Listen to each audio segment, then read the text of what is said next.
They're the world's finest, the greatest superheroes of all time. Batman and Superman have been through countless adventures together and faced many incredible adversaries. Ever since they first teamed up in the pages of World's Finest comics back in the 1950s, these two have been the closest of allies. The tradition continues even today in the new World's Finest series from writer Mark Waid and artist Dan Mora. Though they faced their fair share of villains together, it's always been the two putting their heads together and fighting as a team. But recently, a battle with a demon named Nezha required a new way of coming together, one that's straight out of Dragon Ball Z. That's right, in the most recent issue of World's Finest, the iconic heroes actually fused together. No fusion dance required here though. Superman and Batman may have had to face some bizarre baddies in their time, including the composite Superman, who combined the two heroes into one evil enemy. But they've never been so desperate as to fuse together to face a threat. Until now. So how did this incredible SuperBatman fusion come to be? Let's get into it and find out just what this merger was capable of. Before we get to that, be sure to subscribe to the channel with notifications on so you never miss an upload, and smash that like button for more Plot Armor comics. The Devil Rising. Things started out simply enough in a story set in the early days of the heroes' careers where a young Batman and Superman were not quite trusting of one another just yet. When Poison Ivy attacked Metropolis to draw out Superman, she was met instead by Batman and Robin, who trailed her from Gotham City. When the dynamic duo tried to apprehend her, they were stopped by Superman's mighty enemy, the cyborg with the kryptonite heart, Metallo. Luckily, Superman had joined the fight and the three heroes worked together to end the strange team-up. Just another bad guy team-up, a couple of villains out for a quick buck, right? If only. There was something far more sinister at play, as hinted by a horned shadow watching the fight. We'll find out more about him later. During the fight, Batman went after Poison Ivy, taking responsibility for his villain in another city. Meanwhile, Superman traded blows with Metallo but was weakened by Metallo's kryptonite blasts. Weakened by the kryptonite, Metallo was able to get the best of Superman and inject him with a cocktail of different strains of red kryptonite. The red kryptonite was different from the traditional green and caused unpredictable reactions in Superman. With it injected directly into his veins, Superman was losing control of his powers and suffering from painful seizures. Batman called in help from the Doom Patrol, the team of superheroic misfits and adventurers led by Dr. Niles Calder, aka the Chief, who specialized in superhero medicine. The kryptonite poisoning was making Superman's heat vision go off involuntarily, causing him to crash into buildings and generally making Superman a danger to everyone around him. He was even hallucinating that other heroes were actually his enemies, leading him to fight the entire Doom Patrol and Batman. After Batman managed to calm Superman down, the Doom Patrol member Negative Man was able to use his powers to duplicate the effect of a red sun, depowering Superman and making his poisoning less dangerous to those around him. With the combination of Robot Man's super strength, the Chief's surgical skills, and Negative Man's ability to control radiation, the Doom Patrol was able to save Superman's life through some creative surgery that involved Negative Man's energy-projected body literally flying through Superman's veins. After recuperating, the Doom Patrol, Superman, and Batman began putting the pieces together about the recent attacks from Poison Ivy and Metallo. The Doom Patrol had recovered an ancient cursed blade that belonged to an ancient evil known as the Devil Nezha. He had nearly destroyed the entire world before he was beaten by an ancient team of Chinese heroes. The symbol on the vial Metallo had used to poison Superman bore the demon's mark. Clearly, this was more than just a random bad guy team-up. And it wasn't just Superman and Batman under attack. Villains were staging assaults on heroes around the world. Batman and Superman went off together to stop the evil sorcerer Felix Faust from attacking a young boy named Billy. Faust had cast a spell that removed Billy's mouth, making him unable to shout his magic word Shazam that transformed him into his superhero alter ego. During the clash, Superman and Batman discovered that the villains were being controlled directly by Nezha in a concentrated effort to wipe out the superheroes and get them out of the way so that he could take over the world. Though their combined efforts put Faust on the ropes, he managed to surprise them all with a spell that sent the heroes to hell. With no special defense against magic, Superman was just as vulnerable to the magical assault as Batman, despite his super strength. Still, with his enhanced hearing, he was able to determine that they had not been transported anywhere, and that the fire and brimstone were all just an illusion. Using his hearing to pinpoint Faust's heartbeat, Batman threw a battering at the sorcerer, breaking the illusion. Superman demanded Faust to fix Billy. After asking how Superman knew they were not actually in hell, Batman stopped and laughed, realizing that Superman doesn't believe in hell. Just one example of how Superman's outlook is so different from Batman's. The heroes only had a moment to enjoy their victory before Billy spoke in a booming devilish voice announcing that the devil Nezha would destroy them all. Just as a rule of thumb, it's never a good sign when a demon's voice comes out of a small child's mouth. But Billy getting possessed was only the start of their trouble, as Nezha was preparing to change tactics and use other heroes to do his evil bidding.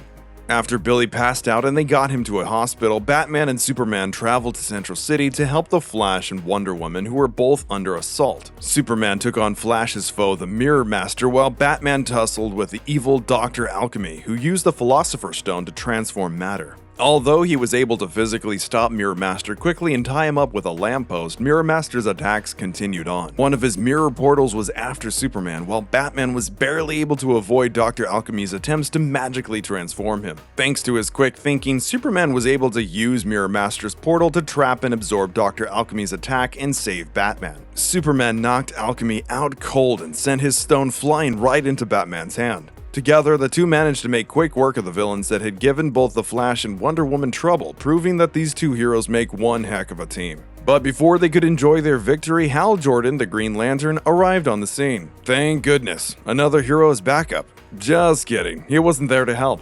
Nezha had moved on from using villains to do his dirty work and instead was taking control of heroes to fight other heroes. Nezha assumed that Batman and Superman would be unwilling to use their full strength to battle their fellow do-gooders. Lantern trapped the two in an emerald cage. Panicked, Batman called to the Batcave to have Alfred check the Justice League servers to see if anyone had broken into the Justice League's records. Nezha spoke instead through Alfred's voice, ominously assuring Batman that everything was as it should be. But on the Bat computer was all the info Nezha needed to find other heroes to do his evil work. If even loyal old Alfred Pennyworth could fall into the demon's spell, what hope do any of the other heroes have?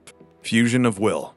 Back on the battlefield, Green Lantern taunted the world's finest, telling them, "I always knew I could take you to." Superman tried to break through the bars, but could not even bend them despite his incredible strength. But trapping the heroes was only part of Lantern's plan. He hit the pair with a Destructo Disc-style giant laser buzzsaw. Batman managed to warn Superman just in time to avoid being cut in half, but the attack still managed to cut the invulnerable hero, which immediately raised Batman's curiosity. Green Lantern's energy constructs were just hard light and should not have been able to harm Superman. That's when Batman realized Lantern must have been controlled by Nezha and used his magical demonic powers. Green Lantern's strength must have been artificially amplified by the demon's magic, but before he could warn Superman, Nezha appeared and attacked Batman directly. After explaining his evil plans to Batman, no villain can resist a good monologue, Nezha tossed Batman aside like an insect, content to let Green Lantern and his other possessed heroes to deal with Batman. Meanwhile, Superman, still weakened from his kryptonite poisoning and the magic-amplified Lantern assault, was at Green Lantern's mercy. Lantern raised his emerald axe to behead the Man of Steel. But as the blade came down, Batman lunged in front of the attack, using Dr. Alchemy's Philosopher's Stone to transmute the oxygen between himself and the Green Lantern into chromium. The chromium shield managed to block the attack, but only for a short time. The yellow shield was able to hold the Green Lantern back temporarily because of the ring's vulnerability to the color. Why was the ring weak against the color yellow? Well, once upon a time, the Emerald Power battery that the ring drew its strength from was infected with a demonic fear entity known as Parallax that tapped into the fear of the emotional color spectrum. It eventually would infect Hal Jordan and temporarily turn him into a murdering madman. But that's a whole other story.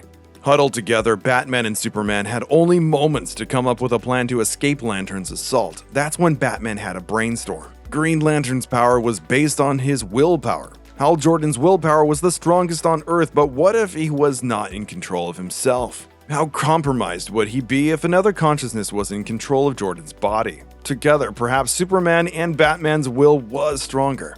The world's finest concentrated on the Green Lantern's ring with all of their might. They pulled the ring from Jordan's finger and drew it to themselves. Their willpower, now stronger than that of Hal Jordan's, pulled the ring off of his finger. As the ring came toward them, Batman spurred Superman on by saying, "Keep pushing, one thought between us." The ring flew to the two heroes, and as it reached them, there was a massive emerald explosion. From the green flames, Batman and Superman emerged as a single being. Now, they had become SuperBatman. SuperBatman Unleashed. The Devil Nezha wasted no time after seeing Green Lantern collapsed and defeated. He directed a whole team of superheroes to attack the fused hero. But even the combined powers of Red Tornado, Firestorm, Wonder Girl, Martian Manhunter, Black Canary, and Kid Flash was no match for the SuperBatman.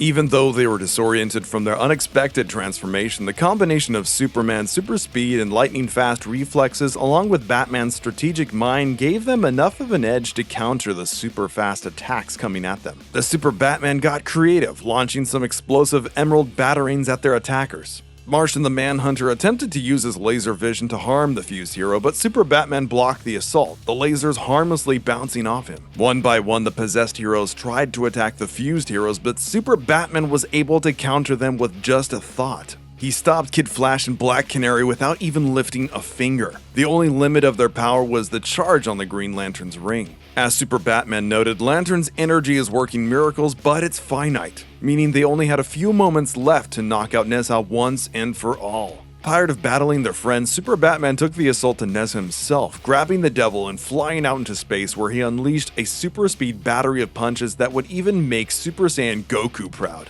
They laid on the attacks, pushing their strength to the edge, and they had the upper hand until the ring's power expired, ending the heroes' fusion and leaving them vulnerable to Nezha. High above the ground, the two heroes were strangled by the devil Nezha, who grew tired of their interference. He might have killed them too if not for the timely arrival of Supergirl. The Girl of Steel used all of her power to crash into Nezha and slam him into the ground. With SuperBatman's attack having weakened Nezha, Supergirl managed to temporarily knock the demon unconscious. Armed with secrets from the past, Supergirl revealed what it would take to finally defeat Nezha. But those secrets might mean someone making the ultimate sacrifice. As for how the story ultimately wraps up, you'll have to wait for the next issue of World's Finest to find out. SuperBatman's Super Bat Strength. This ultimate fusion was an unexpected consequence of both heroes simultaneously calling on the Green Lantern's power ring, augmented by the residual magic of the Devil Nezha and Dr. Alchemy's Philosopher's Stone. With the two heroes' minds so focused on the same thought, the magic within the Green Lantern's power ring responded in order to merge the two into a single entity. With the best of Superman and Batman at his disposal, SuperBatman managed to deal with 6 individual heroes while barely lifting a finger. And you might be thinking, what good is Superman fusing with Batman, right? After all, Batman has no superpowers. But while Batman may not have any physical powers, he is one of the greatest deductive and tactical minds in the DC universe.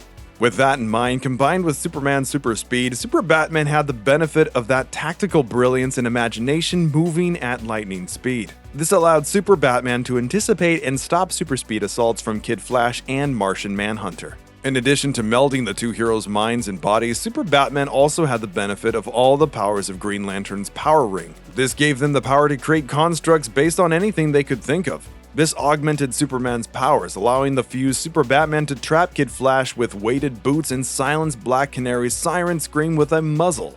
SuperBatman was also able to shoot energy projectiles and surround his punches with emerald flames. After single-handedly subduing their possessed super friends, SuperBatman took the fight to Devil Nezha himself. Though Nezha's magical powers and super strength may have posed a problem for Superman on his own, the combined power of the Green Lantern's ring and Batman's more brutal fighting tactics had Nezha nearly defeated and helpless. The only vulnerability or limitation on SuperBatman seemed to be the charge available in the Green Lantern's ring. The power ring required regular recharges from the central power battery. Since the ring was not at full power when the fusion began, SuperBatman's existence was quite short. SuperBatman's power was so great that keeping these two heroes fused at max power rapidly depleted the ring's already limited charge. Once the power was depleted, the fusion was over. SuperBatman managed to weaken the demon enough that Supergirl could knock Nezha unconscious, something that Superman alone was not able to do even at his full power. No doubt about it, SuperBatman is one cool new transformation. Only time will tell if this merger will return and what else it is capable of. But even in its short appearance here, SuperBatman proved it is a force to be reckoned with for any and all challengers in the DC universe. Alright, that wraps it up for this video. Thank you so much for watching. I've been Morse Code here at Plot Armor Comics, and be sure to subscribe to the channel and stay tuned for more amazing content. Have a great one.